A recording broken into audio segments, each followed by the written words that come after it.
পশ্চিমবঙ্গের মুর্শিদাবাদ জেলার ফারাক্কা বাদ দিয়েই ভারত বাংলাদেশে চুক্তি অনুযায়ী গঙ্গার পানি বন্টন হচ্ছে। 1 জানুয়ারি থেকে 31 মে পর্যন্ত দুই দেশ নিজেদের মাঝে পানি বন্টন করে। এই ভাগাভাগির পরিমাণ নিরীক্ষণ করে যৌথ নদী কমিশন। মঙ্গলবার এই কমিটির সদস্যরা সরেজমিনে বর্তমান পরিস্থিতি পরিদর্শন করেন। আগামী বছর শেষ হবে গঙ্গার পানি বন্টন চুক্তির মেয়াদ।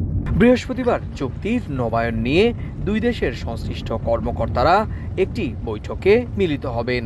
দুই মেম্বার যে আসছি বছরে একবার এটা ভিজিট করি to check everything is going all right. এটা আমরা চেক করছি।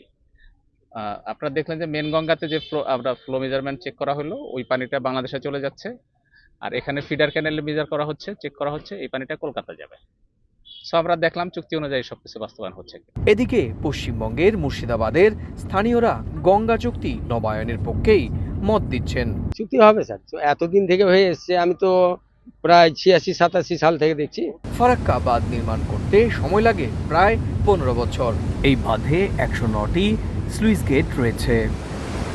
2026 সালে 12 ডিসেম্বর শেষ হতে চলেছে 30 বছর মেয়াদী গঙ্গার পানি বন্টন চুক্তি।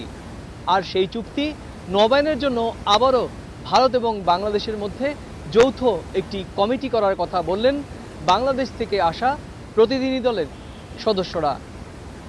পশ্চিমবঙ্গের ফারাক্কা ব্যারেজ থেকে সুব্রত আচার্য, সময় সংবাদ।